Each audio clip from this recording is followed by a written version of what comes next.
சங்கீதம் 133 ஆண்டவரே, உம்முடைய வார்த்தையினாலே என் காலடிகளை நிலைப்படுத்தி ஒரு அநியாயமும் என்னை ஆள ஒட்டாதேயும். அழகான ஒரு ஜெபம். ஆண்டவரை பார்த்து நாம கூட ஜெபிக்கணும். ஆண்டவரே, உம்முடைய வார்த்தையினாலே, உம்முடைய வேத வசனமாகிய வார்த்தையினாலே என் காலடிகளை நிலைப்படுத்தும். வசனத்தில் நம்ம நிலை நிற்கணும். சும்மா வாசித்தால் மாத்திரம் போதாது, அந்த வசனத்தில் நம் காலடிகளை நிலை நிற்கணும். சத்துருக்களை நேசிங்கள்னு சொன்னால் அந்த நேசிக்கிறதுல நம்ம அர்ப்பணித்து கொண்டு அந்த வசனத்தில் நிலை நிற்கணும். முக்கியம். ஒரு குடும்பத்துக்காக மனைவிகளே புருஷருக்கு கீழ்ப்படிங்கன்னா வசனத்தில் நிற்கணும். புருஷர்களை மனைவினிடத்தில் அன்பு கூறுங்கள், கசந்து கொள்ளாதுன்னு சொல்லியிருக்கல. மனைவினிடத்தில் கசந்து கொள்ளாமல், வெறுப்பு கொள்ளாமல் அன்பு கூறணும். பிள்ளைகளை பெற்றோருக்கு கீழ்ப்படியுங்கள்னு வசனம் சொன்னால் வசனத்தில் காலடியை நிலை நிறுத்தணும்.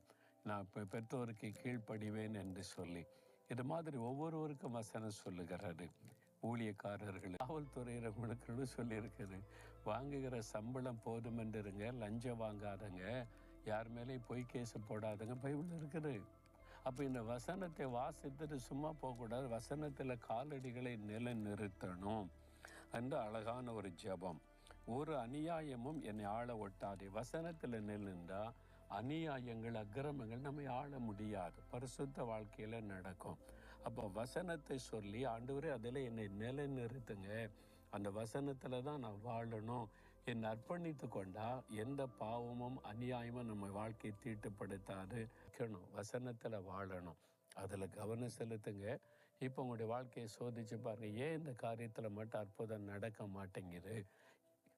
இவ்வளவு நாள் ஜெபிச்ச ஒன்று நடக்க மாட்டேங்குதுன்னு சொன்னால் ஆண்டோடைய சமூகத்தில் போய், இன்னும் நான் உம்முடைய வசனத்திற்கு கீழ்ப்படிய வேண்டிய ஏதாவது இருக்குதா, உம்முடைய வசனத்தில் நான் நிற்க தவறி இருக்கிறேன்னா காண்பின்னு கேளுங்க. ஆண்டவர் உணர்த்துவார். அதை சரிப்படுத்துங்க, உடனே அற்புதம் நடக்கும். சரியா? ஆண்டவரே, உம்முடைய வசனத்தில் எங்களுடைய பாதங்கள் நிலை நிற்கணும்.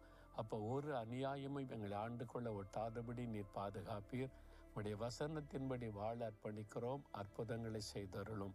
இயேசுவின் நாமத்தில் ஜெபிக்கிறோம். ஆமென்.